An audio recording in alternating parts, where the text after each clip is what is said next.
Hello, and welcome to Music Maps, the Rock and Roll Book Club podcast. In each episode, we use a place as a jumping off point for a conversation about music, anywhere from the obvious to the obscure.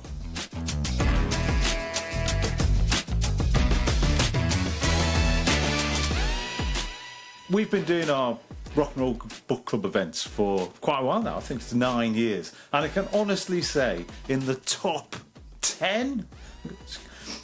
If I say 5, it's going to put so many people's noses out of joint. But in the top 10... Do you think they're listening? No. But in the top 10 of guests we've ever had, certainly somewhere in that top 10, maybe near the top, is Michael Hann, who's our guest today.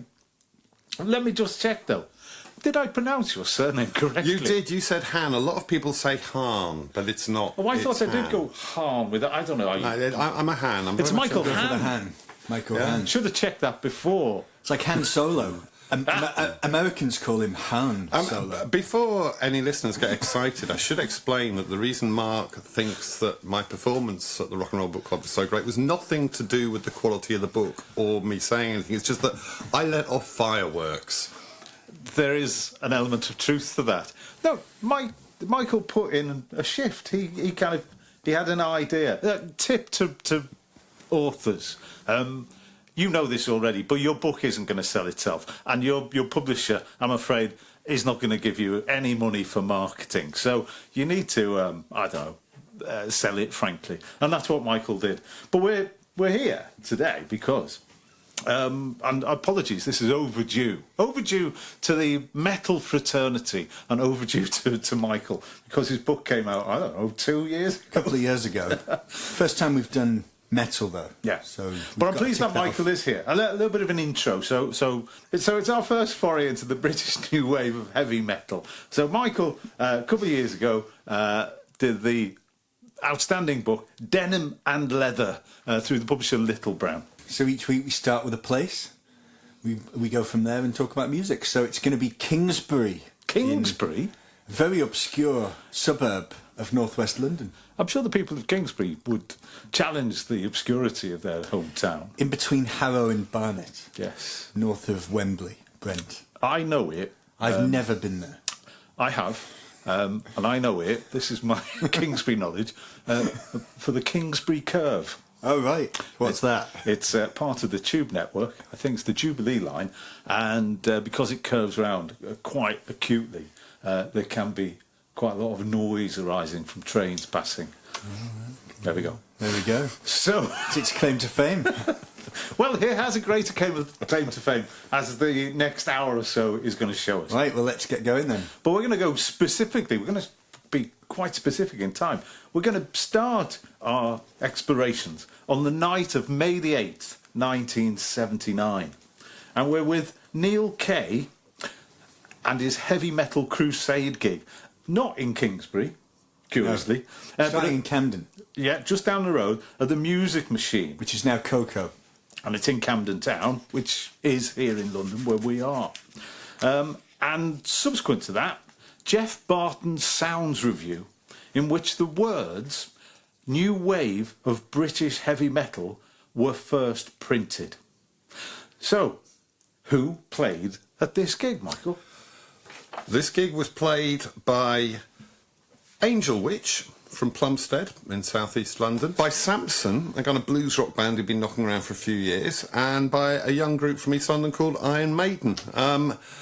And the words "new wave of British heavy metal" were indeed coined, but it's important to note they weren't by Jeff Barton, yes. Though by Alan Lewis, the editor of Sounds, who inserted them into the subheading beneath the headline, which was, "If you want blood and flash bombs and dry ice and confetti, you've got it. The new wave of British heavy metal."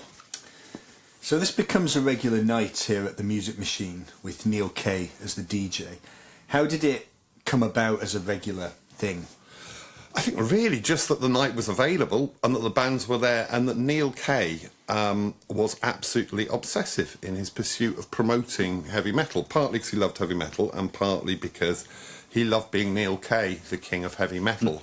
But Neil Kay had form. Yeah, he had fundamentally formed a new British heavy metal scene And if you'll allow me to take you to the unglamorous suburbs of northwest London, that is Kingsbury. Yes. He ran a night called the Heavy Metal Sound House at the Bandwagon. Yes, we'll get onto the Bandwagon a bit later. So Neil's doing this night in Camden at this point. And Neil knew all the bands. Neil had played all the bands. He had demos from all the bands. And there was room at that point for these people to be put on. It's kind of interesting because if you look around the country at this time, one of the things Joe Elliott of Def Leppard says is that for a couple of years there hadn't really been rock in most clubs because club owners had gone to punk in 77, kicking all the heavy rock bands out to make room for punk, and then been distressed by the hooliganism and violence and spitting that accompanied punk rock and went disco Was there through any spitting 78. in heavy metal? Heavy disco? metal kids are nice. They were always nice. The clubs went disco in 78, kicking out the punk, but they were ready for rock again by 79. And yeah, I think it's Kevin Reels of Angel, which he talks about before the new wave of British heavy metal exploded, talking about how they had a regular circuit places to play, top rank clubs, and they disappeared overnight off their roster once punk came in, because those clubs were putting on bands instead. So, NWOBHM, as we call it, was something that had been bubbling under, and it just needed to be identified, and that's what Alan Lewis and Jeff Barton and Neil Kay did. Now, there are many local scenes kind of cropping up all across the country, and we'll move on to them in a little bit, but we're going to stay in London for the moment. This show in Camden becomes key, or is key, because it allows the fans and bands from other parts of London, you mentioned Plumstead before, to meet each other for the first time. Is that right? Yeah, most of these bands were stuck on local circuits, and there were heavy rock pubs, sort of the Cart and Horses in East End, where a lot of the metal bands played these places, but Maiden especially associated with them. But the Cart and Horses, the Ruskin Arms, that's right. So there's lots of live music in the East End, and that's also, of course, the scene that maybe not those pubs that fermented Chaz and Dave, but that stuff, those places weren't. The Bridge House, Canning Town. The Bridge House, Canning Town. But those places weren't frequented by the rock journalists, who only ever went out in Camden, Soho. They didn't go to the East End. All the usual places. Which is why Chaz and Dave were, drawing in 300-400 people a night before anyone from a record company went near them. And it was the same for the heavy metal bands. They were playing outside the radar of the conventional industry. So coming to Camden was important because it was a place where actual music journalists and music industry people went, and it got them noticed, yeah. So suddenly these bands that had struggled for any attention, because they were playing at the Music Machine, and Neil Kay knew it was, if I get them at the Music Machine, I will be able to get Jeff Barton along. Lo and behold, that's exactly what happened. And it's not a small venue, the Music Machine, is it? Yeah, I don't think it was very full that night. Okay. I think it's one of those gigs like the Pistols at the 100 Club where many more people claim to have been there than actually were there. There's a bit of conjecture about how busy these nights actually were. Yeah, but the same with anything. It's not like, it's not like CBGB was always rammed to the rafters every time Ramones played there. Yeah. I mean, you look at some of those bills from CBGB in 75, 76, you think, oh my God, Ramones, Blondie, Heartbreakers, Talking Heads, how? Yeah, well, actually, it's because they were just the local bands who happened to be playing there. Yeah. It's not rock history yet. Because no one actually wants to headline. Yeah, the Music Machine was a late night club, stayed open till 2 o'clock, and it wanted to keep the punters in the venue till 2 o'clock. So the headliners weren't allowed to go on till midnight. Unfortunately, the last Northern Line train south left from Mornington Crescent at, I believe, 5 past midnight, which meant that people didn't really bother with the headliners. What you wanted was the middle band slot. So 5 minutes before last tube, the whole venue empties. That's and right. Everyone goes and gets the tube. That's so you want right. to get that middle slot, which becomes key later when we get onto Iron Maiden. Was the movement created largely by Jeff Barton in the pages of sounds? No. It was, I say in the forward, it was both a real thing and a confection. It was a real thing in that there were schools of young, working class, heavy bands emerging all over the country. They didn't all emerge at once because it wasn't a response to a press article or anything. A lot of them had been slogging away in isolation, not realising there were other bands doing the same thing. Some of them would encounter each other on the touring circuit, especially around the clubs and pubs of the northeast and northwest. But Saxon have tales of encountering Vardis in boarding houses in Spennymoor. It's that kind of thing. It's not very often Spennymoor gets a mention. Not since George Courtney retired from refereeing. So where were these heartland areas? But the real heartland were the West Midlands, where there are a bunch of bands. Stourbridge and places like that. Well, yeah, I mean, it's astonishing that Stourbridge, an unremarkable small town, gave rise to, I think, two of the most important NWOBHM groups, if not two of the most commercially successful, which is Diamond Head, who directly inspired Metallica, and Witchfinder General, who more or less invent doom and stoner on their first record. Is it Stourbridge that's never not picked the winner of a general election? I don't know. I think it is. So Stourbridge, there is a Radio 4 documentary to be made about Stourbridge, because later on, of course, he gave us Grebo. Ned's Atomic Dustbin from Stourbridge, and Miles Hunt is from Stourbridge rather than Walsall, actually. So there's quite a lot of music coming from this place. Yeah. And then up in the northeast, obviously, Northeast with Neat Records. Yeah. Newcastle and the surrounding area. But these bands are scattered throughout the country. So who are the main players that we're talking about here? The thing about NWOBHM is that's a confection is that it took a music magazine to bring them together, because the bands, although they were all heavy, were all very different. So you had Def Leppard, who were taking very much from, say, kind of Thin Lizzy with a bit of AC/DC and Queen model in Sheffield. Iron Maiden doing slightly punky, slightly proggy as well, very attacking, aggressive music in East London. But then there's Praying Mantis, who sound like an American pop rock group, or Venom, who were who were just horrible noise. Diamond Head wanted to be Led Zeppelin. So lots of these groups, they were very disparate in what they were taking from heavy rock. But So what it's more united of a them was- movement than a sound. Yeah, it's definitely not a sound. The key word, Lars Ulrich and Metallica says in the book, the key word in the name is British, and that's the thing. And there was something distinctly British about it, something slightly jerry-built, slightly homemade, slightly put together. It didn't have... NWOBHM very rarely sounded like it was reaching for glamour, reaching for, bright lights and big stadiums. It did sound, at its best, like a heavy metal version of 60s garage punk. So this movement spreads quickly nationwide, with bands, labels, venues all sprouting up around the country. Were there any bands who were significant in their locality but didn't translate into nationwide or international success? Well, there were lots of local heroes, but there are, with any musical movement. I think that's the most interesting part of this for me, these local bands who are massive in, South Shields, but it doesn't... I mean, certainly the whole Neat Records thing. I mean, bands did get signed. Tigers of Pantang got signed to MCA, but when you read people, even members of other bands, talking about Tigers of Pantang, it is like they are in 1965 and they're talking about John Lennon and Paul McCartney, and you're talking about Rob Weir and Jess Cox. Come on. And, yeah, even, where I grew up, there's a band I didn't interview, but a band called Sledgehammer from Slough, who had one single called Sledgehammer, and they featured on the Metal for Mothers compilation album, which was a... Sledgehammer from Slough would be a great name for a horror film. But Sledgehammer... See, Sledgehammer were always in our local paper, and they got written about in the proper music press too because of that song. So, they were like the heroes of Slough metal, though, and they very rarely played in Slough. I never saw them live. But for one term, their guitarist and singer was our supply teacher at school. But he always denied it. We used to go up to him and say, Sir, are you Mike Cook from Sledgehammer, sir? He said, No, I don't really think that. Well, sir, you're called Mr. Michael Cook. You're wearing a Sledgehammer lapel badge, and you look just like Mike Cook from Sledgehammer in the local paper today. You sure you're not Mike Cook from Sledgehammer, sir? No, I don't know what you're talking about. But clearly it was Mike Cook from Sledgehammer. But I did make a point of squeezing some mention of Sledgehammer into the book, largely for that story. Fashion.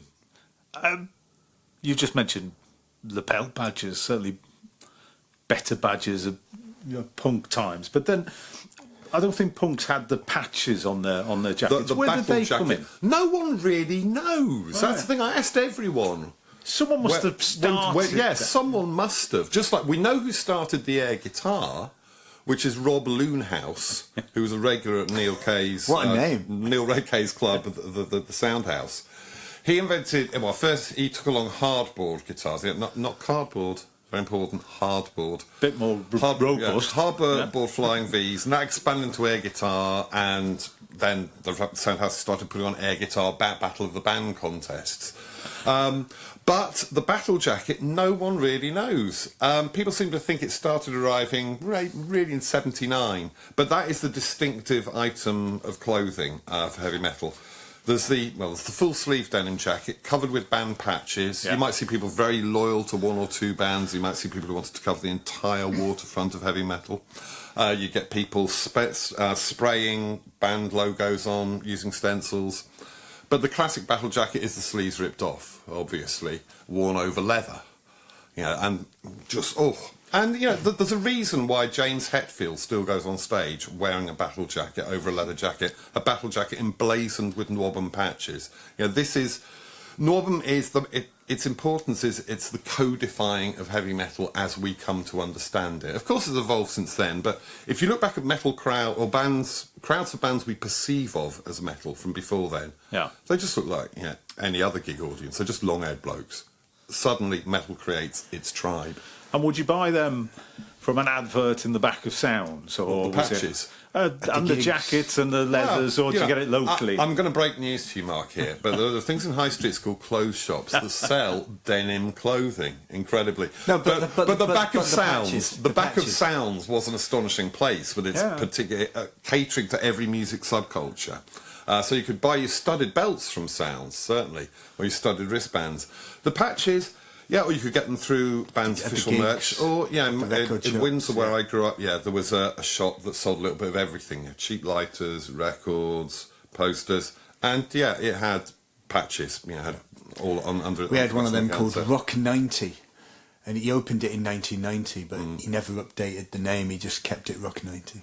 Rock 90 sounds good, though. That's where we'd get all our T-shirts and posters. Sounds futuristic now. Yeah. But I think Judas Priest claim some of the creation of some of the image of this. Yeah, the black leather and studs, that bit, KK Downing of Judas Priest claims responsibility for. And clearly he thought deeply about it, actually. He thought that rock music had lost its way after the Beatles stopped wearing matching clothes, because bands stopped looking like gangs. They just started looking like bunches of people expressing their individuality. And he had no time for that. He wanted a band to look like, a conquering army. And he came down from the West Midlands and he got leather trousers made at a place on the Goldhawk Road in Shepherd's Bush. And people always think it's Rob Halford who started it. Rob Halford added the whips and what have you. But Rob Halford did not start on the black leather. KK Downing started the black leather and got the rest of the group doing it.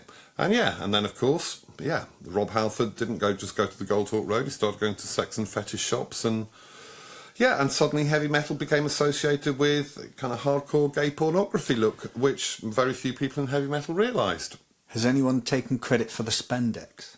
No, and spandex is an interesting one because, as Keith Carn-Harris, who's a sociologist and a writer about metal, says, spandex was big on stages, but no one wore it in the crowds. People did wear denim and leather in the crowds, but no one wore spandex in the crowd. But there was a period where any heavy metal band, at least 2 or 3 of them, would be wearing spandex. So a big part of this culture is this DIY aesthetic that we just have touched on there. So these self-released 7-inch singles, how come these new wave of heavy metal bands start to release their own records? Well, I think largely because they'd seen it happen already a couple of years before with punk. Yeah. It was possible. They were selling at the gigs direct. Yeah, they were using them as calling cards. I mean, for Def Leppard, their first EP, the Def Leppard EP, they thought long and hard about the title. That was foisted into the hands of DJs. One of the early copies was given to John Peel when he was up DJing at, I think, Sheffield University. Joe Elliott thrust it into his hand and said, "It's my band, please play it." A couple of days later, he was at home and his mum said, "There's someone on the phone for you, Joe. Someone on the phone for you, Joe. Someone called John Peel." And there was John Peel saying, "I'm going to play your record tonight." And he played it all that week. Iron Maiden, their first EP was recorded, became known as the Soundhouse tapes because they took a copy to Neil Kay to play at the Soundhouse, where he played it to death. It became the most requested thing in the history of the Soundhouse. And that's what brought EMI down to look at them. And there were also actual independent labels like Neat in Newcastle. But, independent releasing, self-releasing could go very, very, very wrong, as it did for Diamond Head. with their first album, Lightning to the Nations, which is... Yeah, I'm not a hardcore metal fan or anything, but Lightning to the Nations is a magnificent record. They recorded at a local studio, and it was packaged in a plain white card cover, probably because their manager, Reg Fellows, owned the local cardboard factory. He was their manager because he was having an affair with the secretary, who was the singer's mother. And they retained management of the band throughout, disastrously, because it turns out the men who manage cardboard factories in the West Midlands aren't actually that great at managing international rock bands. So Diamond Head released their own album themselves, and Reg, the manager, genuinely expected that what would happen with them... And promoted a tour themselves, too. Yeah, that was the next in big year. venues. Yeah. Reg thought that Atlantic and CBS, everyone were going to come... We've heard Lightning to the Nations. Let us put it out for you. Which actually isn't that dissimilar to what happens today when bands do self-record and then license, but it wasn't a thing then. Everyone just went, no, you made your album, we can't release it now, can we? Sod that.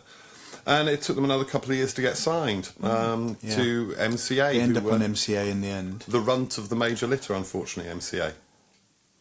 Tom Petty's label. So yeah, Tom Petty had just been through a massive dispute with MCA as well. Because they wanted to put up the price by $1. Yeah. And he refused. Yeah. What about the tape trading? Was this a big part of it? Yeah, it's interesting because I'm too young to have done that. I'm 55, so I was 11, 12, 13 through the peak of NWOBHM, and I was not writing to strangers. Tape trading did happen. Different people disagree about how important it was. I think that's perhaps because thrash metal that comes a couple of years later, tape trading was absolutely central. So compared to thrash, the tape trading on NWOBHM looks insignificant, but it did happen. And especially because of the Friday Rock Show, with the Friday Rock Show sessions. Those were in the same way the Peel sessions were for indie people a few years later. They were like gold dust. People taped the Friday Rock Show sessions. And I think they were especially important spreading NWOBHM internationally, because, of course, those sessions could not be heard in Switzerland or France or the USA.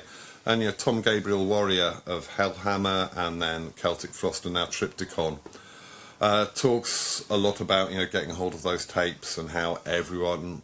Well, as also with small run releases, people would tape them and give those tapes to their friends. So it's not tape trading in the sending them across the world sense, but the home taping was very important for NWOBHM, certainly. So at this time in the late 70s, there's music everywhere across the East End and also in South London. Some of the big venues where they were playing, we mentioned the Bridge House and the Ruskin Arms and these kind of places. What could you give a flavour of what these places were like? Well, the Ruskin Arms in East Ham. Sounds like it was a hard pub. Joe Lucy, who ran it, he and his brother-in-law were both boxers. They'd been amateur boxers earlier in their lives. The way people talk about it, there's a strong sense of no-nonsense landlordism about how he ran things. The Ruskin Arms had a big biker contingent who would come and hang out. I guess East London Hells Angels or the Essex Hells Angels would come and hang out in the front bar. But it was very much a spit and sawdust place. But certainly also a place where bands were able to take liberties. Phil Collin of Def Leppard was in a band called Dumb Blondes, and they decided to light off some pyro in the Ruskin Arms by putting gunpowder into a metal dustbin and throwing a match in.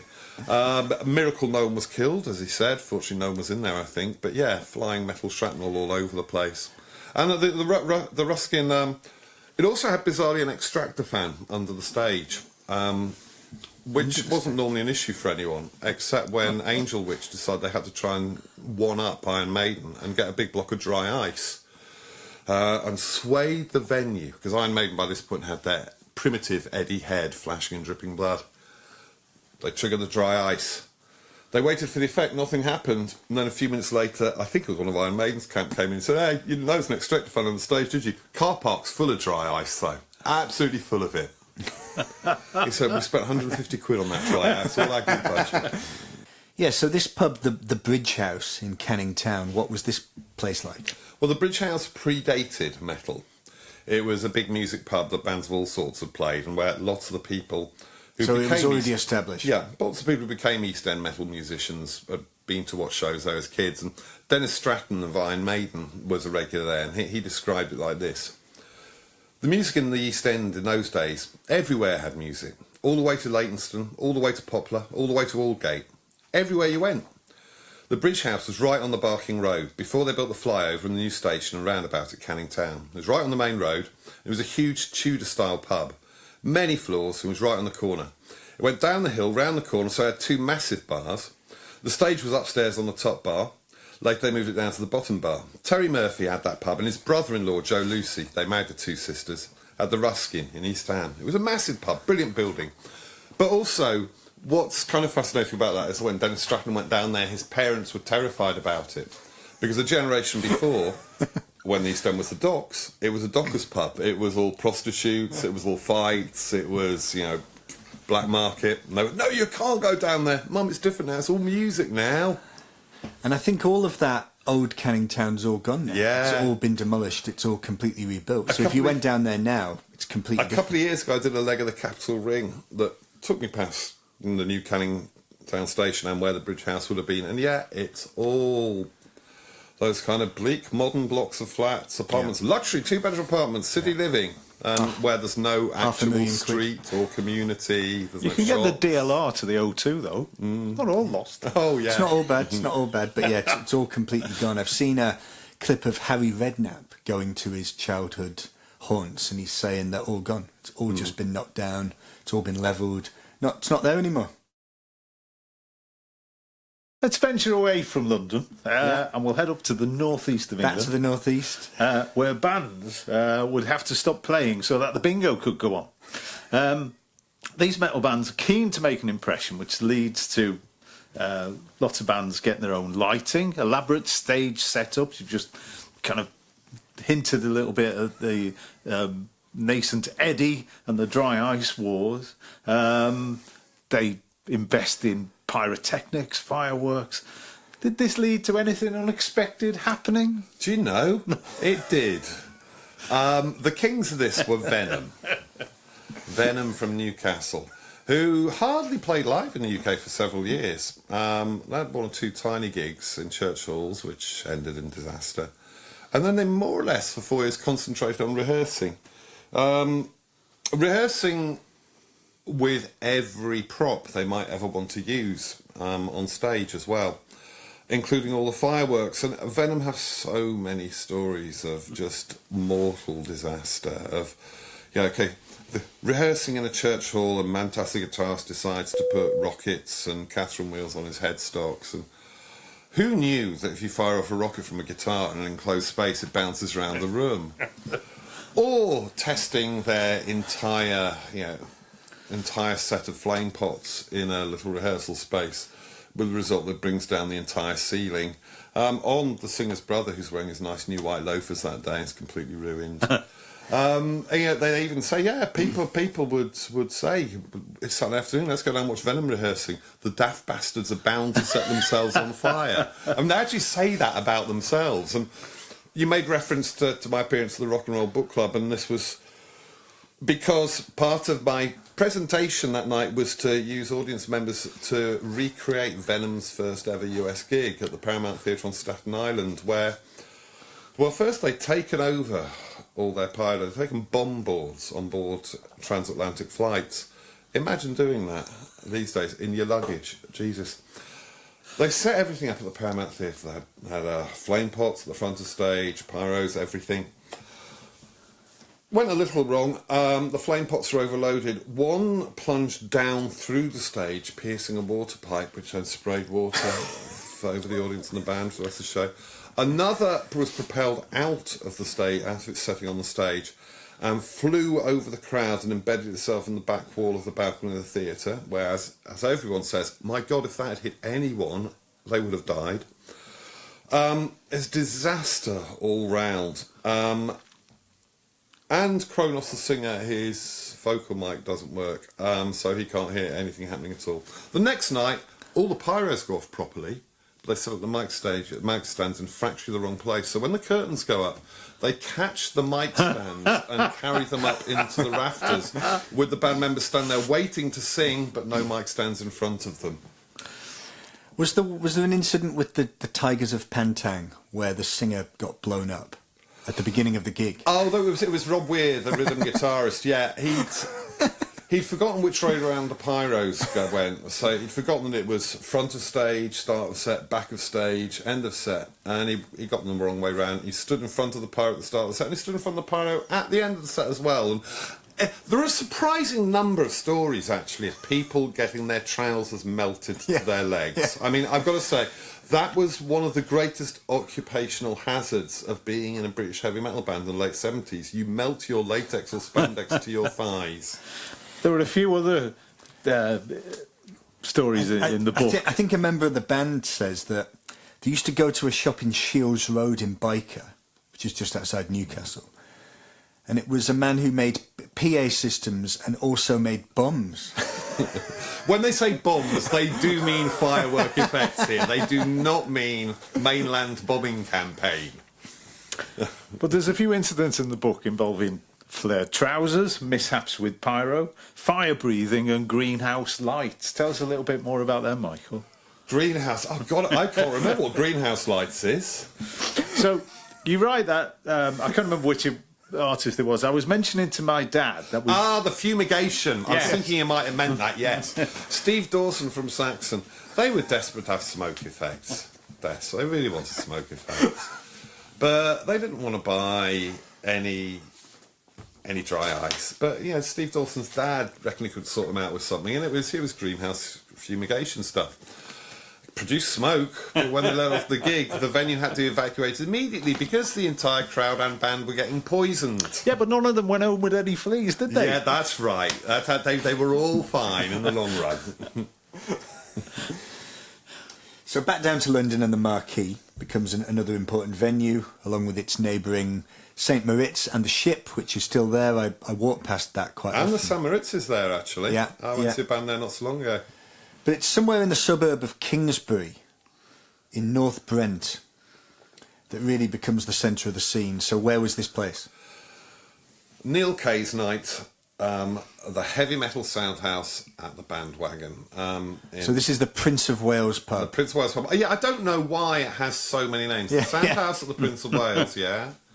Or the sound house at the Bandwagon, or the Bandwagon at the Prince of Wales. Or the heavy metal sound. It's called the heavy metal sound house at the Bandwagon, when it's in fact, I think maybe the back room was called the Bandwagon. But yeah. Can you imagine in those days having to direct someone there? Imagine putting into Uber now. You've got to get to Kingsbury on the tube.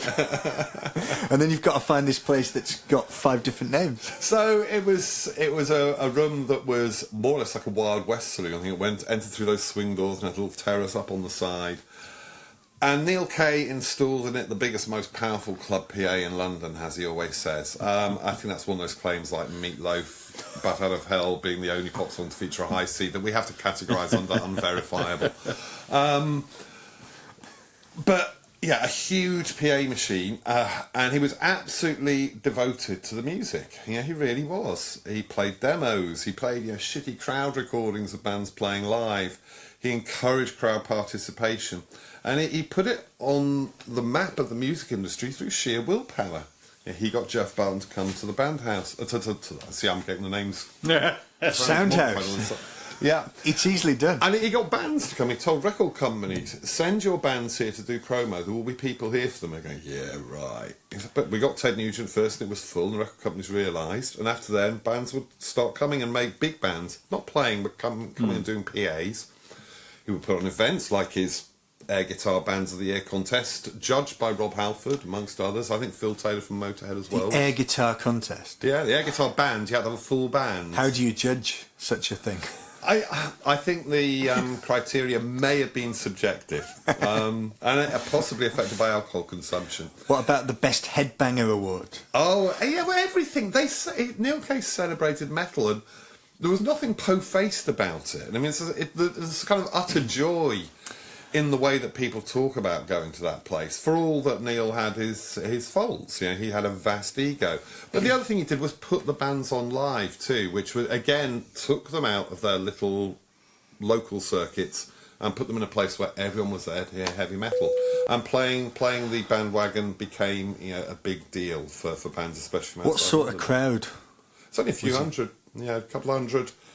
I think it was one of those places where capacity mostly was perhaps largely men, yes, largely young men, spotty men. Perhaps. It's one of those male pursuits, heavy metal, I think. Yeah, well, to a degree. Well, I think less so now than it was then. Yeah, certainly less now. But you go to big point, metal gigs now, there are a lot of women there. Yeah. But yeah, in those days, it was spotty young men who probably read a lot of fantasy novels. I think it officially held 110, but there'd often be many. The Marquee was in there. officially 400, and I think Nigel Hutchinson Marquee. I think it was. He told me they got in 900 for AC/DC. So there was no fire regulations back then. Fire regulation. Well, there was. 400 was his fire license. But yeah, I think it was health and safety was perhaps more loosely observed in those days than it was now. And there was, but someone says that of the bandwagon that the joke is you had lottery tickets to breathe. Okay, it's blue. Your turn. There was a lot of regulars who would come every week. People who turn up every week. And then the same way it is with any scene. I mean, it was the CBGB of British heavy metal. Except it wasn't in, a downtown location. It wasn't surrounded by the junkies and the pimps, and it was surrounded by. It's the fascinating thing about this about London. This whole genre is all these locations we're going to are ones that are not the typical places that you expect to find music. It existed outside the music scene. Well, the mainstream, the cool, the industry music scene was, it was a self-perpetuating thing. It was its own closed world. And it wasn't just heavy metal that suffered from that. Kind of anything that existed outside their purview was ignored. Now, Neil Kay, again, expanding his empire in a way, but his influence is such that there ends up being a weekly chart in sounds on what's being played in places like the Bandwagon and elsewhere. What can you tell us about that? Well, the very first chart, I don't have it to hand, but if you look at it, it's not all that heavy metal. That's from 1976. Cheech and Chong are on there. There's lots of classic rock, lots of American classic rock. But it starts to change and it becomes important when the NWOBHM bands start coming through, because that's when those names, the names of the young British bands, start appearing in sounds in the heavy metal chart. The Soundhouse Tapes by Iron Maiden is there. Praying Mantis are an important band in the Bandwagon story. But all those bands came through it. All those bands were played first at the Bandwagon. And so you get your name, and suddenly, as well as AC/DC and Rush and Led Zeppelin in the Bandwagon chart, there are unfamiliar names. There is Angel Witch or Bitch's Sin from the Northwest or Holocaust, whoever. And yeah, it's what Sounds did, even just the gig listings, and people talk about it, was show bands that each other existed. I'm looking at the gig listings. Sax will be going, why have Iron Maiden got 30 shows and we've only got 20? People talk about, and we discovered these bands existed through reading about them in the pages of Sounds. And that first article from May 79, a bunch of people say, I had no idea there were these bands in London doing the same thing as us. This was a wake-up call. It's a bit like two-tone and other movements where there's people in different places doing it at the same time. But there ends up being this compilation album, Metal for Mothers. Yeah, Metal for Mothers, which is a pretty terrible record, as most people concerned admit. A young A&R man called Ashley Goodall at EMI Records, I want to sign Iron Maiden. Ashley Goodall, also the brother of Howard Goodall. The yes. composer, chap who tells us on BBC Two how songs work. That's right. Ashley Goodall wanted to sign Iron Maiden. Metal for Mothers, simplifying things, was sort of part of the offer for this. A compilation of new metal bands. Iron Maiden will be given 2 tracks and everyone else will only have 1. Now, the Maiden tracks, I think that's the only time Iron Maiden have allowed their songs to be used on a compilation still, and which is why Metal for Mothers has never been reissued as well, I think. I've got a memory, I could be completely wrong, I have a memory of You Bring Your Daughter to the Slaughter being on a Now compilation. That's possible, actually, yes, now. A lot of artists do. No, it's true, because a lot being of a artists complete curveball. A lot of artists break their own. Because it was a number one compilation rules. It was a number one single, because they like the status of. Yeah. I did a feature about Now, and this was explained to me by people. But But So yeah, the Sanctuary here is on Metal for Mothers. But the problem with Metal for Mothers is that there was a lot of stuff on there that wasn't British, like the EF band, that wasn't metal, like Toad the Wet Sprocket, a terrible blues rock band. Not to be confused with a later American terrible band called Toad the Wet Sprocket. So there was a lot of stuff that wasn't actually very metal on two there. people have decided to put Sprocket in their band title. And also they didn't give them any budget to record it, so it was demos and crappy little band's own recordings that were being used. But it was a big hit. And it was 16 in the charts. it was proof of concept for NWOBHM. Look, we can put out this tawdry crap, say it's NWOBHM, and we will get it in the charts. So that showed the entire record industry really that there was gold in them Nihils. Now, the other important element, more so then than now, sadly, is radio. And we've already touched upon it briefly. You've mentioned John Peel has given first place to Def Leppard, I believe Girls' School as well. The Friday Rock Show is a destination show. So how important is this in bringing this scene together? It felt to me as a kid that the Friday Rock Show was absolutely crucial, and to a lot of people it was. It was like Peel. The Friday Rock Show got bands in for sessions, and that mattered. You know, this is where Diamond Head were first heard. But also it was 2 hours on Radio 1 every Friday night where you'd hear nothing but heavy music, and there was nothing else like that. There was no regional equivalent, you know. I don't think so, no. Certainly not And in not the on Greater London LBC area or whatever, at all. yeah. Okay. There was no heavy show around here. Maybe there was in the North East. I think there was in the North East, actually, because Bound to have been in Tom Noble, who managed Tigers of Pantang, was involved in it. So, yes, there was. But no local show where I was. But I'd be interested, actually, if anyone's listening to this who grew up in Scotland or the North East or North West, anywhere, and you had a local show, let us know. Be keen to know if when you were growing up in this period we're talking about, there was a local DJ who was championing this. Be keen to know. But Tommy Vance, he had an air of authority about him. I mean, he had a great DJ voice. Gravelly. he had his call signs, you know, TV on the radio, the music vendor, Thomas Vance. But it was a place to bring people together as much as anything. Joe Elliott talks in the book about being one of the people who'd rush home. Oh, it's 5 to 10. I've got to leave the pub. Got to get home for Tommy Vance. You know, It's like Match of the Day. Yeah. When I was a kid, Yeah. if you weren't taping it, you either watched it. You either came home on a Saturday to watch it, or you missed it. yeah, So- it was essential. Yeah, it played American imports as well. It was for heavy music as Peel was for independent music. Absolutely central to it. Absolutely central. But Tony Wilson, who was the producer, he says, I think that the press was more important, to be honest. I think Kerrang was more important. And everyone agrees about Kerrang too, because Kerrang, suddenly you see these That people comes in shortly, colour. Yeah. Now, around this time, perhaps unsurprisingly, I don't know, but the labels wake up, start to swoop down, and the bands, some of these bands on the scene, start to get signed. Saxon, I believe, may have been the first. Saxon were the first signed to Kerrang, the French disco They were then label. known as Son of a Bitch. Yeah, they changed the name to Saxon. Everyone agreed that Son of a Bitch was not sensible. I wonder why they changed that name. Claude Carrère, obviously tired of putting out records such as Spacer, decided that timeless disco classics was not enough for him, and he needed a northern heavy metal band to break England. Tigers of Pantang went to MCA, Iron Maiden went to EMI. Def Leppard to Phonogram. Yeah, those were the first four to be signed.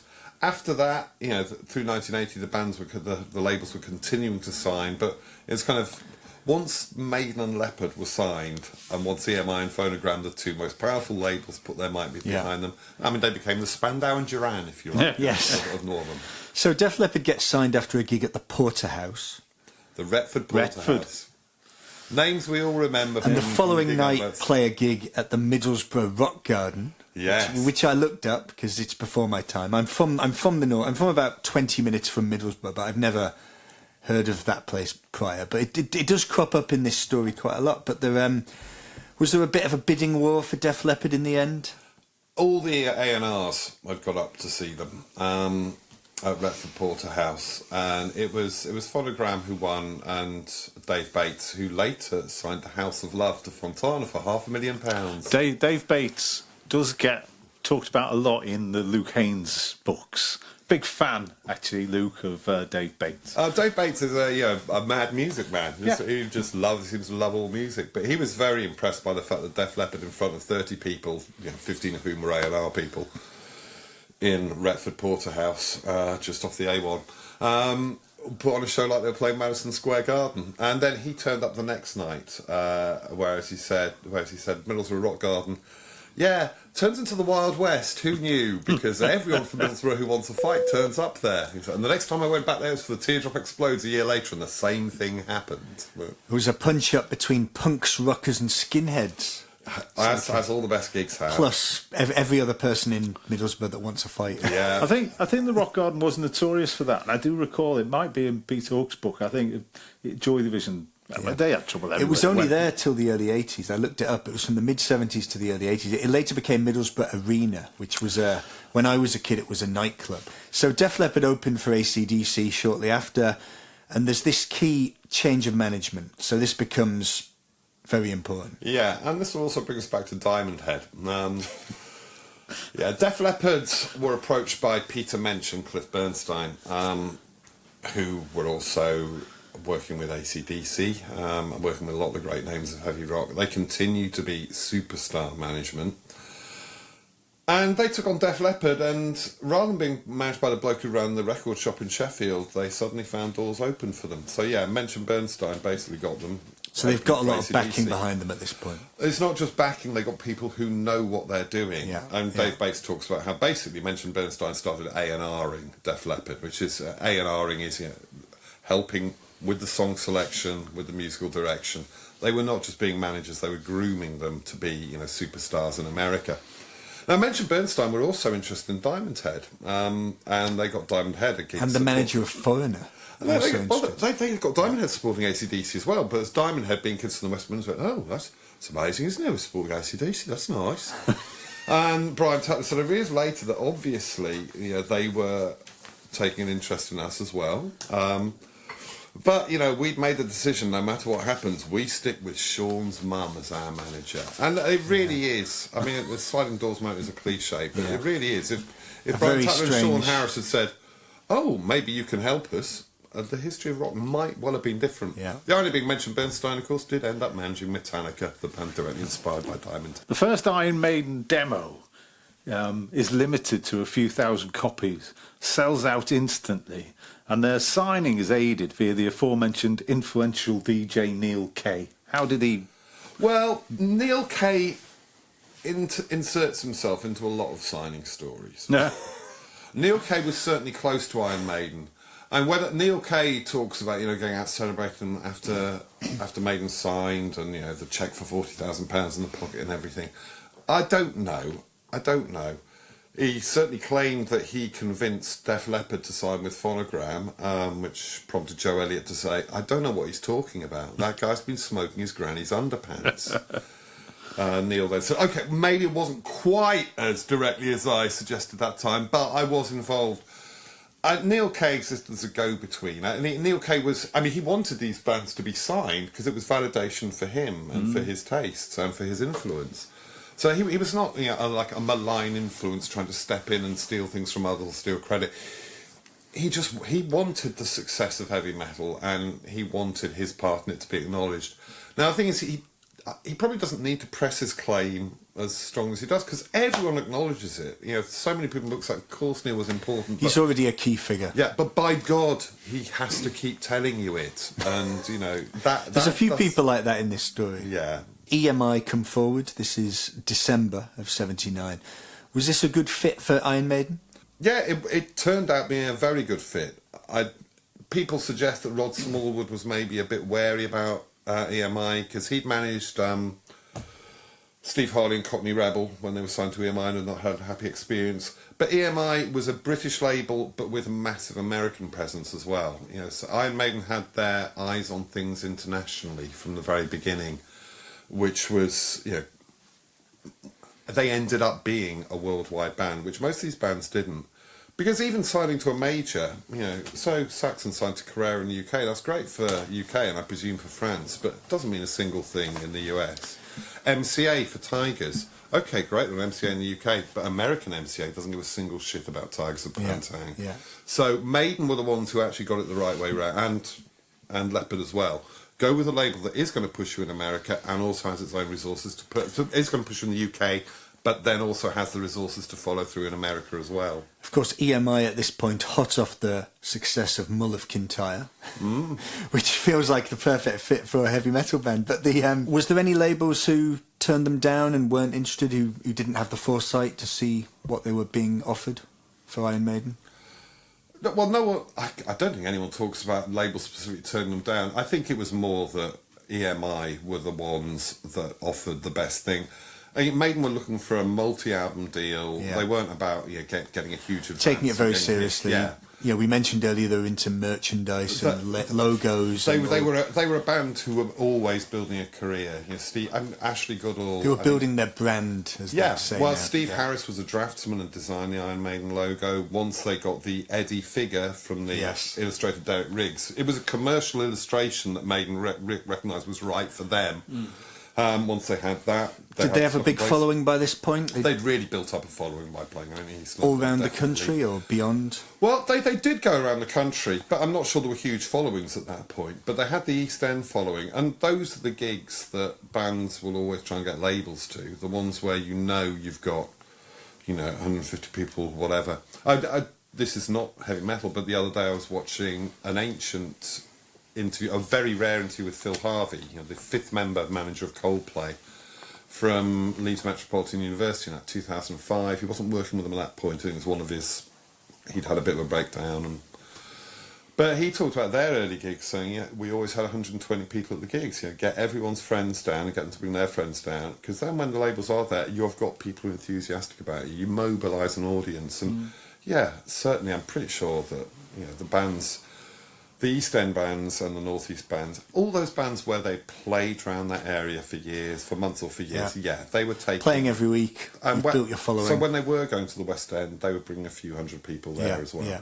As a kid who insisted on the purchase of quite a few Iron Maiden CDs and tapes, largely based on the artwork, the visual side, as we just mentioned, becomes significant. They've got the logo. Who came up with the legendary Eddie mascot? Well, Eddie was originally put together by their lighting engineer, Dave Lights. Lights is not his real surname, otherwise that will be nominative determinism at work.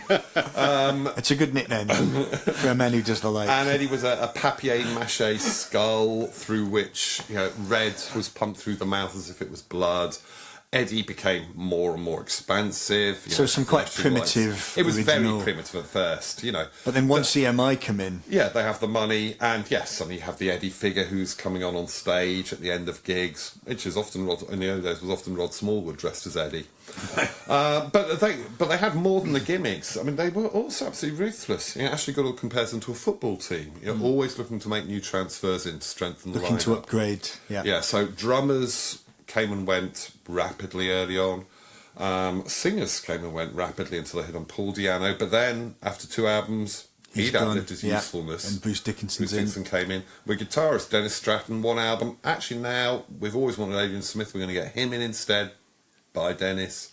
So they were always taking it very seriously. And it was always Steve Harris's band. Like Led Zeppelin was Jimmy Page's band, Iron Maiden is Steve Harris's band.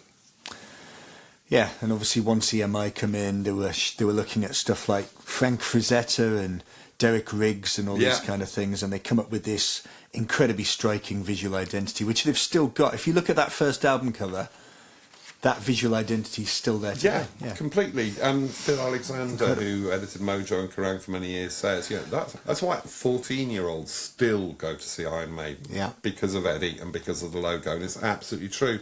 What about other logos like Venom, Motorhead? Motorhead? We haven't even mentioned Motorhead. We haven't talked, Motorhead aren't really in the book. No. They sort of touched on in passing. But Motorhead, they're an influence, presumably. They're one of a number of bands who are clearly important as an influence, and by catching the tailwind of NWOBHM in terms of their own commercial success. And that happened to the post-Deep Purple bands, Rainbow, Whitesnake, Gillan, Judas Priest as well.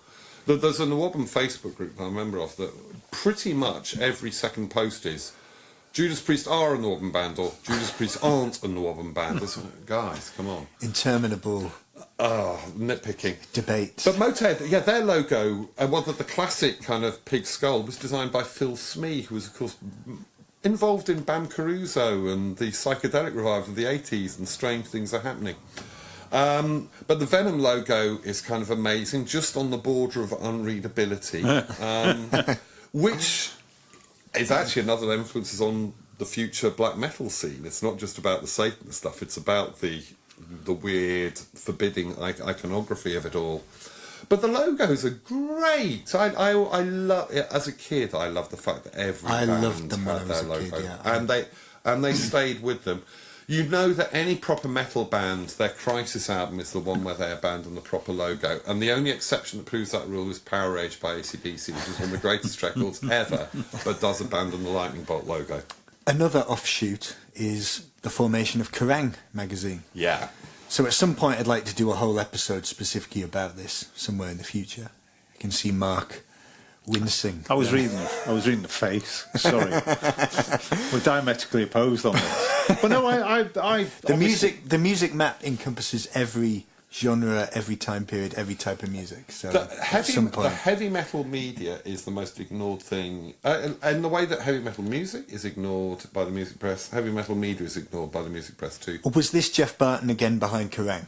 Yeah, Jeff Barton. He wasn't the editor, but he was basically given free rein with... So Alan Lewis has this idea. Well, the first ever Kerrang was a pull-out in Sounds, late in 1979, a 12-page pull-out with Kerrang on the front. So it becomes a magazine because they have some budget, basically, to do a one-shot. It's summer 1981, isn't it, the first Kerrang? Yeah. With Angus Young on the cover and the 50 Greatest Heavy Metal Songs of All Time. And, you know, the first one was actually pretty shonky. It's not like, this is a great magazine here, I'm going to read some fascinating stuff.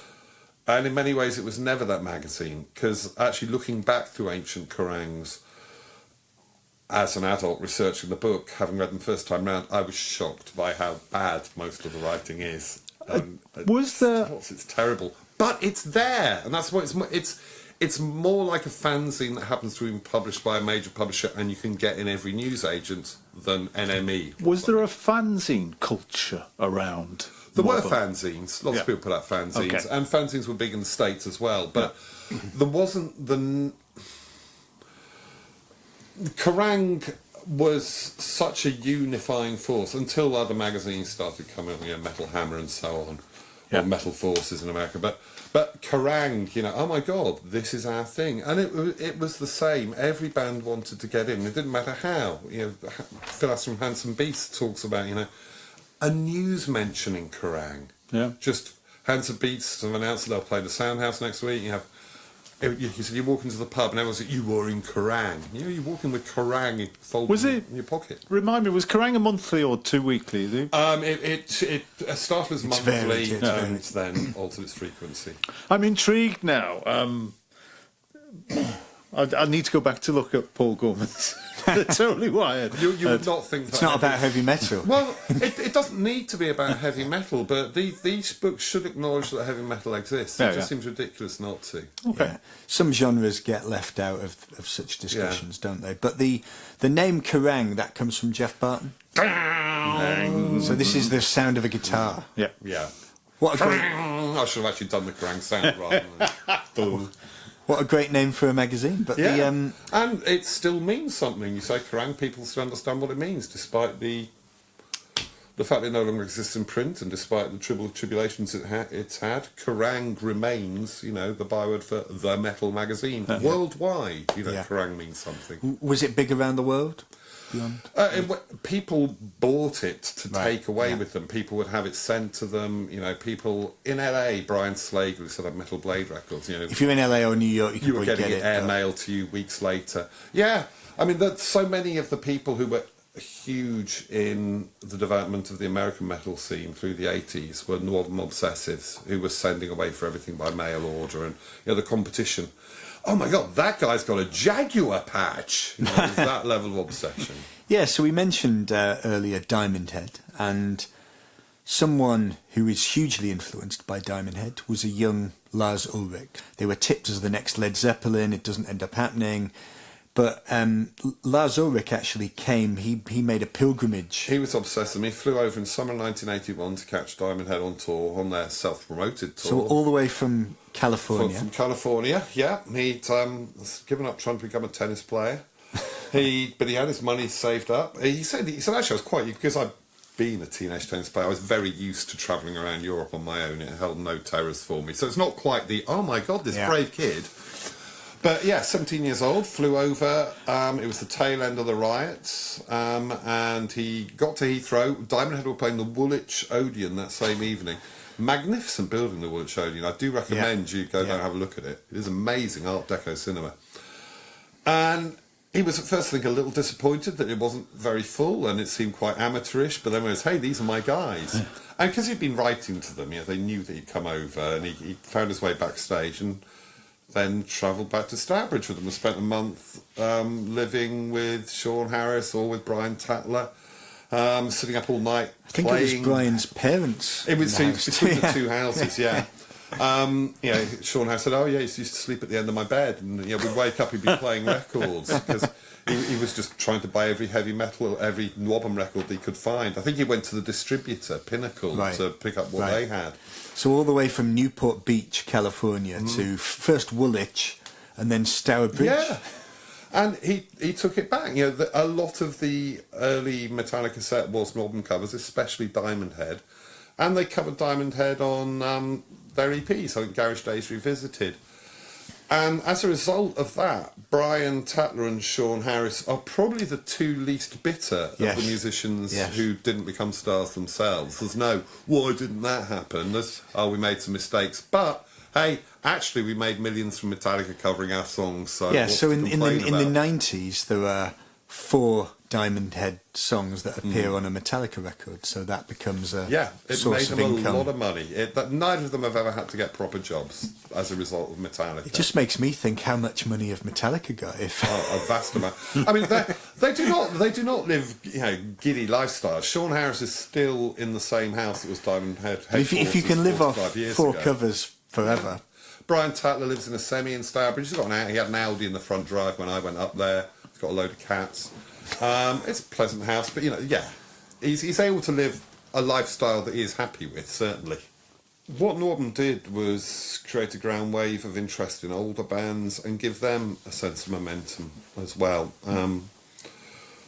Whitesnake, featuring David Coverdale, used to be in Deep Purple, sharpened up their sound. They became less bluesy, a good bit harder. Martin Birch, who produced Iron Maiden, produced their Ready and Willing album, and they started having hits. Rainbow got a lot less sword and sorcery and 10-minute long songs and started doing punchy, hard 3.5-minute songs, started having hits. And I guess the biggest single success was Ian Gillan, who stopped doing noodly jazz rock versions of Smoke on the Water, formed a hard rock band called Gillan, and had a bunch of big hits, often with rock and roll cover versions. So some of these pre-existing bands end up changing tack slightly. Yeah. I put them in the book largely because, from my own perspective as a kid at the time, I remembered these bands being important to all of us who like the NWOBHM bands as well. We'd been too young for Deep Purple, but here were these Deep Purple bands who were coming through at the same time as the bands our age. And Judas Priest were the other big beneficiaries, because Judas Priest, they start turning to a very pure heavy metal sound just as NWOBHM is happening, and the two very clearly feed into each other. Judas Priest influenced NWOBHM, and NWOBHM influenced Judas Priest as well to get harder and harder and tougher. So British Steel from 1980, heavy music's Annus Mirabilis. British Steel is arguably the first great NWOBHM album, even though it's like a fourth or fifth Judas Priest album by that point. But the purists who say there can't be NWOBHM because it's now in 1974, British Steel is NWOBHM. Come on, get over it. It is. One thing that caught my eye was the jazz version of Smoke on the Water.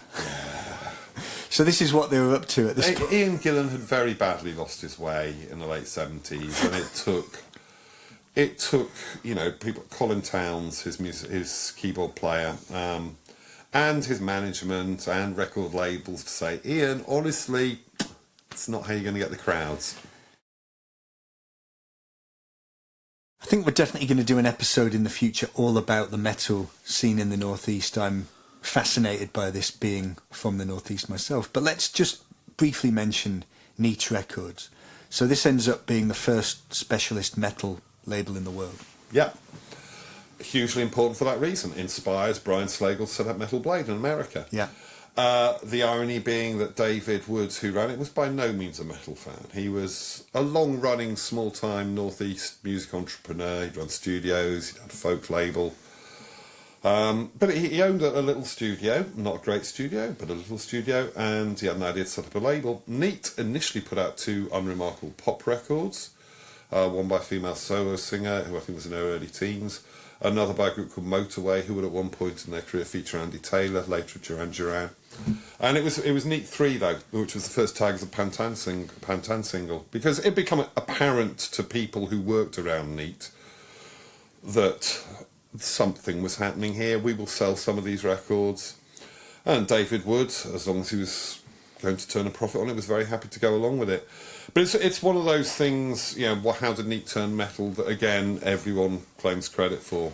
Producers, musicians, whoever. The truth is, I suspect that a bunch of different people were all saying the same thing at the same time. But certainly Tom Noble, who ran Tigers of Pantang, was involved in all of this. And I think David Wood's sons happened to see a Tigers of Pantang gig and said, Dad, there's this local band, you could do something with them.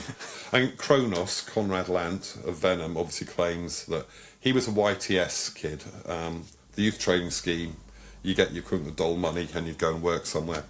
He was a YTS tape op at Neat, and he claims that he single-handedly steered Neat back to metal, but everyone else says Conrad's making that up. Was there a cachet associated with Neat in the metal world? Yeah, I think at the beginning, certainly. I mean, all those things, you get declining returns as time goes on. I mean, if you investigate Merseybeat, it's not all as good as the Beatles. But, yeah, I mean, it was definitive. And I think of it almost as like Sarah Records, with a slightly different musical and visual aesthetic, but it's a regional label that never moves away from the region. Neat did do albums. It's most famous for 7-inch singles, just like Sarah. It's very DIY, and yeah, once its purpose was done, its purpose was done. You know, groups got licensed by Neat to majors, but Neat was plainly never, you know, was never about, we can take this baby to the next level. You know, David was happy living in the Northeast and staying there. And it's kind of remarkable. I mean, obviously, he obviously wasn't an easy man necessarily to do business with, because a lot of bands have complaints about him and believe they ripped off.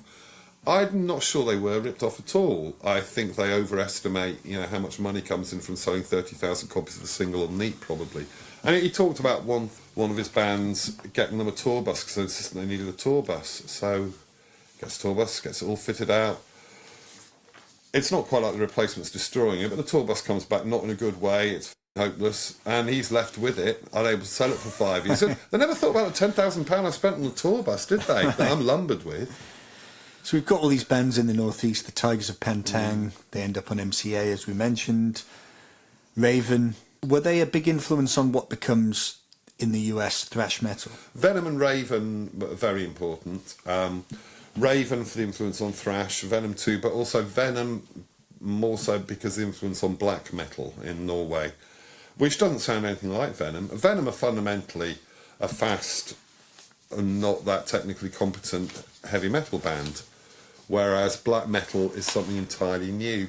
But, you know, one theory is that black metal is basically based on a catastrophic misreading of the fact that Venom were, at most levels, a joke, which is a terrifying misreading given that it resulted in people getting murdered in Norway. Now, you mentioned 1980 as the annus mirabilis for NWOBHM. For heavy music in general, not just NWOBHM. Yeah, it's also the year back in black. I'm not going to attempt that pronunciation. Landmark releases from Def Leppard, Judas Priest, Maiden, Saxon, Girls' School, Tigers Band, Pantang. What would your highlights be of the 1980 releases? Well, the self-released Diamond Head record. Lightning to the Nations, which Yeah. is great. But Saxon have a really Is that the strong White year. album? Yeah, Yeah. yeah. Saxon have a really strong year with Wheels of Steel. Saxon have been forced to churn through records at such a rate through 80, 81. I think it's like 4 albums in 18 months. But yeah, Wheels of Steel was just... I remember seeing that on Top of the Pops and thinking, that's a perfect record. And it still sounds great now. You know, incredibly simple, nothing fussy about it. It's a rock and roll record. I'm just looking while we're talking, because you mentioned Diamond Head quite a lot through here, what their Spotify monthly listeners are. About 4, probably. It's a bit better than that. They're on 116,000, which, again, isn't going to keep anyone in Diamond Head insider, frankly. But, yeah, just as an aside, that's how we measure things now, isn't it? Yeah. We look at numbers. There's also this thing where I think Judas Priest and Def Leppard, their records in 1980 were both recorded at Ringo Starr's house. Yeah, one after the other, more or less. Yeah, I think Def Leppard went out and Judas Priest checked in. So this is the house that Ringo bought from John Lennon. Yeah, Tittenhurst that's right. Park. That's right. The one where the Imagine In the video of Imagine. Yeah, and that's the the one. white piano's still there. Yeah, which was wildly exciting for Def Leppard. Joe imagine Elliott got John Lennon's bedroom. Def Leppard were in there just after Doctor Hook, which I know because Joe Elliott recounted playing pool with them and calling up his mate saying, "Hey, I've just beaten like Sylvia's mother at pool." He said, "Well, it's only got one eye. How hard was it?" I'm surprised we haven't mentioned Reading Festival. But gonna mention it now. We're mentioning it now. So Iron Maiden are second on the bill at the 1980 Reading Festival, below UFO. Remarkable, given their debut album only came out 4 months before that. And another innovation is the creation of the Monsters of Rock, the world's first metal festival. So how did that come about? Really, it was a Rainbow headline gig. Paul Lowsby, who was promoting Rainbow, they wanted to do a big show, and he had the idea for a big outdoor show that would basically become a festival celebrating heavy rock. And he wanted somewhere that was in the centre of the country, you know, easy access for all motorways. Preferably had a dream that a helicopter could land there to deposit bands. And Castle Donington Racecourse was the one. A wholly unsuitable site in many ways, with poor drainage. They didn't get all the licences in place. There was no alcohol on site. I think there was drinking water, but I'm not sure. Really bad weather. Bad weather in the run-up that caused... Well, it was August. It's bound to be. A massive mudslide that led to one side of the stage being 1.5 foot lower than the other. The day before the festival, Cozy Powell in Rainbow's rehearsal blew out all the sound equipment with his pyro. Yeah, there was a lot that could have gone wrong, and I think people who were not already predisposed to heavy metal found it... Well, there weren't that many who went, there were many music writers, found it awful. Alan Jones, my melody maker, was just appalled by the whole event. I mean... Friend of the book club, Alan. Having described it to me, he then said, I should say, I have had worse days. Haven't really got Alan down as a metalhead. No, not at all. But the people, but for the people who were metal fans, again, you see, in many ways, the stories of unifying events and places, and this was another one of them. An astonishing thing, you know, they ended up with 35,000 people gathered in a field to watch heavy metal music, talking to each other. They still lost money, though. They still lost money, yeah. Festivals always do lose money first years. Yeah. It wasn't as bad as it could have been. I think there was a time when Paul really thought he was going to lose. Because within a few years, it's getting double or treble. And Castle Donington is still synonymous with heavy metal as a result of that choice. Download is still at Donington. Bands still talk about playing Donington every bit as much as they do about playing Download. Yeah, and that festival is the model for so many things that follow. I mean, every country worth its salt has metal festivals. I've been to metal festivals in Nepal, you know, so... was Neil Kay DJing at that one? Neil Kay. I don't think I encountered the Nepali Neil Kay either, sadly. I think we'll definitely do an episode about the Monsters of Rock at some point, for sure. But the lineup is Rainbow, Judas Priest, The Scorpions, April Wine, Saxon, Riot and Touch. Yes, there's only one Northern band on there, which is Saxon. But again, and I think Paul Lowsby would say this too, that it was interest in heavy music that Yeah. NWOBHM created It's that, the that time made it period, possible. it's Yeah. the level of interest at this point. But one of the sad things on here is that Judas Priest, who were a bit suspicious of it all, didn't allow themselves to be featured on the T-shirts of the event or on the live compilation album. So we have no record of that. Was it not recorded? It was all recorded. It was a compilation. I don't know if Judas Priest were recorded, but they would not allow their name to be used in anything subsequently. Some people don't. Sadly, the live album doesn't feature one of the most famous incidents from Monsters of Rock, which was where, the Liberty Valance version is the singer of Touch swallowed a wasp while he was singing on stage. But when you work through the facts, it turns out to be the bass player took a swig of a beer in which a bee had landed and had drowned. So not quite as impressive. Not quite as exciting as it sounded. But it does sound like an incredible thing, if chaotic. By the standards of today's festivals, you would not recognise, no big screens, not even a backing to the stage. But that said... But at the time, it felt state-of-the-art, you know. State-of-the-art for 1980. Quadraphonic sound for Rainbow, although how quadraphonic sound in a wet field in Leicestershire really works, I don't know. They have actually put up on the iPlayer this year Reading Festival, similar to what they do for Glastonbury, and I excitedly logged on because Lana Del Rey was playing, and I thought, fantastic, I'm going to watch her gig on the iPlayer. And I went on, and it had the full gig of almost everyone. Lana, one song. So similar to licensing. Similar to Judas Priest. Who other than Def Leppard is the obvious one? Who else ends up being successfully exported to America? Well, Iron Maiden. Yeah. Of course. I think Leppard and Maiden go without saying. And Judas Priest. They're the big ones. Lots of the bands had goes, but in many ways, trying to break America was what killed them. They forgot that what people had been enthusiastic about was that they were young and aggressive and heavy and exciting and raw. And then when they started getting encouraged to look towards America, they didn't have... Well, they lost their original audience. They didn't have the skills or the money, and the last thing is quite crucial in terms of breaking America. Brian Tatner says it quite mordantly, which is, I think there are some along the lines of, to make Pyromania, Def Leppard had 9 months, 900,000 quid and Mutt Lang. We had 3 weeks, 20,000 quid, and a guy who'd once worked as an engineer for Mutt Lang. and that's the difference. Tigers of Pantang were briefly sort of overseen by Pete Waterman, who encouraged them to record Love Potion No. 9. Which Pete Waterman just crop up in some... It crops up everywhere. Stories that you do not expect him to be. Saxon, Biff Byford dyed his hair. It went all blonde and bit bouffant. By 1987, they were doing Christopher Cross covers, and it did not work out well for them. But it's interesting that the bands that really did have breakthroughs in America were the bands that stayed true to heaviness. I think, apart from, leave aside Def Leppard, Maiden never compromised.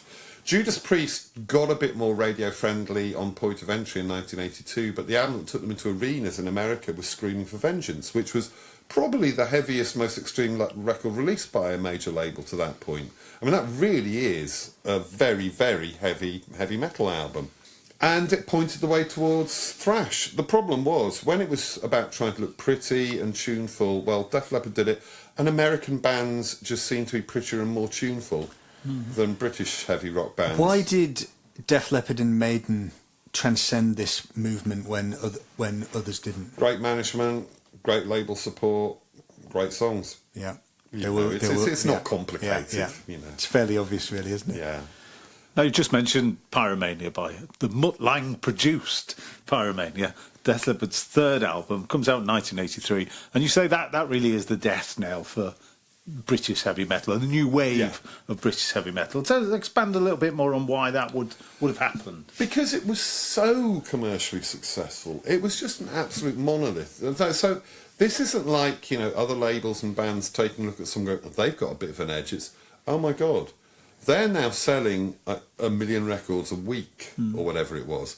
Def Leppard became enormous, and on the back of that enormity, the previous record, High and Dry, became huge as well. Bring On the Heartbreak from that record became a big MTV hit. Def Leppard could take advantage of MTV. You look at them now and think, well, they're not One Direction, are they? But, Joe Elliott looked all right. You know, Rick Allen looked all right. Rick Savage looked all right. Steve Clark always looked a bit pasty to me, but Phil Collin looked nice. You know, they were made for MTV. Mutt Lange was a genius producer and co-songwriter, and Def Leppard always knew they were a pop group. You know, they always loved T-Rex and Queen, and Sparks, every bit as much as they loved AC/DC. So they never hid their commercial aspirations. No. Yeah, And they not were actively looking for a they crossover. wanted to be superstars. You know, one of their first singles. They were looking for this crossover record. One of their first songs, which got them a lot of opprobrium in due course, was called "Hello America." And Mr. Joe Elliott says, you know, he's working in the basement of a factory. They'd had in it a few Sheffield. years before, yeah. Yeah, he was not dreaming about getting out of there to hang around Basingstoke. He was dreaming about getting out of the factory in Sheffield to be in Los Angeles. You know. Yeah, so most of the British labels were subsidiaries of the US. So once the US labels get involved, is that a factor in this kind of fizzling out a bit? Well, no, not really, because the US labels remained uninterested because the British band's attempts to interest America were so second-rate. Do the bands that make it remove the Britishness? Well, Maiden don't, and Maiden don't. I don't think Yeah, Priest do. Maiden don't. Def Leppard, definitely, yes. Yeah. Well, although we say that, Def Leppard sound incredibly American, but when you look at the famous film of them or famous photos of them from the mid-80s, they are always draped in Union Jacks. You know, Union Jack shorts, Union Jack vests. They look kind of like proto-Noel Gallagher, skimpy Noel Gallagher. I've always thought Maiden were really English. Personally. Yeah, they couldn't be anything other than English, could they? Yeah. I mean, right down to all those songs that sound like they've just been reading books of British military history. Now, you found most of the people in your book are still playing heavy metal in some form today. That's heartening, isn't it? I think it's lovely, and some of them are doing it because they make a very good living from it. Yeah. Some of them are doing it just because they love it. They're still playing on bills in pubs in Dartford or wherever. They will go and play festivals around the world when they get an offer. They have day jobs. Rob Weir of Tigers of Pantang, he does the catering trolley on LNER trains back and forth between London and Newcastle. I was looking at his photo, trying to figure out, because that's my regular train when I go home. I was looking at his photo, thinking, have I seen him on the train? Because if I do, I'm definitely gonna say something. But Tigers of Pantang get to play in Sao Paulo. They get to play in Italy. Yeah, they play in London, and yeah, it's not a big gig. It might be the Black Heart in Camden or something, but you look at his Instagram, and he's still so enthused. Tigers of Pantang's Instagram is still so enthused by playing this music just for love and delighting in the fact that people are still enjoying it. And I have to say that the people I interviewed, almost without exception, were delightful, and Def Leppard are the nicest people in music. You know, a stadium-selling band who are just wonderful, wonderful human beings. You know, I said to them, how come you're so nice when you're that big? Rick Savage said, a lot of people have asked us that, but, you know, honestly, we just couldn't really see the benefit of being wankers to anyone else. I mean, this is a band who got Phil Collins as guitarist. One of the main reasons wasn't to say like his guitar playing, but he was very nice to his parents. So.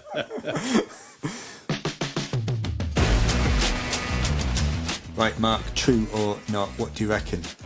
Graham Bonnet's short hair infuriated Rainbow leader Richie Blackmore to such a degree that he considered attacking him on stage in Newcastle. Sounds true to me, that, actually. True? True. Richie's fearsome reputation. He's an irascible man. Irascible. Have you ever come across him? Yeah, I've interviewed Richie Blackmore. Yeah, And? I got all right with him, but, you know, he's strange. There's no doubt about that. In attendance at the Def Leppard gig at which they were signed, the Porterhouse in Retford, was none other than Dave D of Dave D, Dozy, Beaky, Mick and Titch. That's, if you wonder, I'm dumbfounded at this. Why would Dave? I'm going to say no. I'm going to say there was another someone from the Dave Clark 5 and you're just trying to wrong foot me.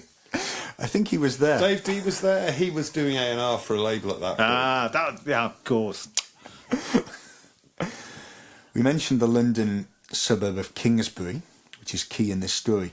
Which of the following did not grow up in Kingsbury? George Michael, Charlie Watts, or Mutya from the Sugar Babes? Ooh. You know what? I'm feeling much of. Sorry, George Michael is from Bushy, isn't he? So he's not a Kingsbury lad. Mutya feels very Kingsbury to me, and Charlie Watts, surely he's West London, isn't he? I'm gonna. So hang on. What was the question? Who didn't grow up in Kingsbury? Charlie and George. Well, technically, they all spent part of their childhood in Kingsbury, I think, on some level. But people who were born there, which I've found, Jet Harris, which you will know. Yeah. Mutya and Keisha from the Sugar Babes. Members of Yes, No Doubt, Sweet, Stuart Pearce. Famously. And also Shirley Eaton, the Bond girl from Goldfinger, who was painted gold. Well, Stuart Pearce is the only famous Kingsbury resident that I knew of. Yes. There's a few more in there, but yeah. Right, at the end of each episode, we each recommend something. Be something you've liked for a long time, something you've recently discovered. Mark? I've recently discovered a band whose name I can't remember, Simon. They're from Barcelona. Something else, then. They're from Barcelona and they're playing at Lexington. Basically, they sound like Suicide. Yeah, I'm a sucker for anyone who sounds like Suicide. Just don't get mistaken and go searching for I'm from Barcelona, who sound like nothing like Suicide, and you'll end up with a total piece of confusion there. Right, so a band that we don't actually know the name of. Yeah. Michael? That's how cutting edge I am, Simon. I only liked them before they had a name. I'm going to pick an Australian band called Upchuck, who are a multiracial, mixed-sex punk band, and I will be seeing them on Sunday lunchtime at End of the Road. I've just heard one track, and it seems very loud and very thrilling and very angry. They're going to sound like Hamill and the Sniffers, aren't they? I think I've played with Hamill and the Sniffers. They don't actually sound like Hamill and the Sniffers. They sound much more hardcore derived rather than just kind of yob rock. Yob rock. I've never heard of yob rock. I like the sound of it, though. Dave from Slade was the arch exponent of yob rock. He had a guitar with yob, which said Super yob. yob. Super yob, yeah. So not yacht rock, but yob No. rock. I'm going to go off topic. Star Wars.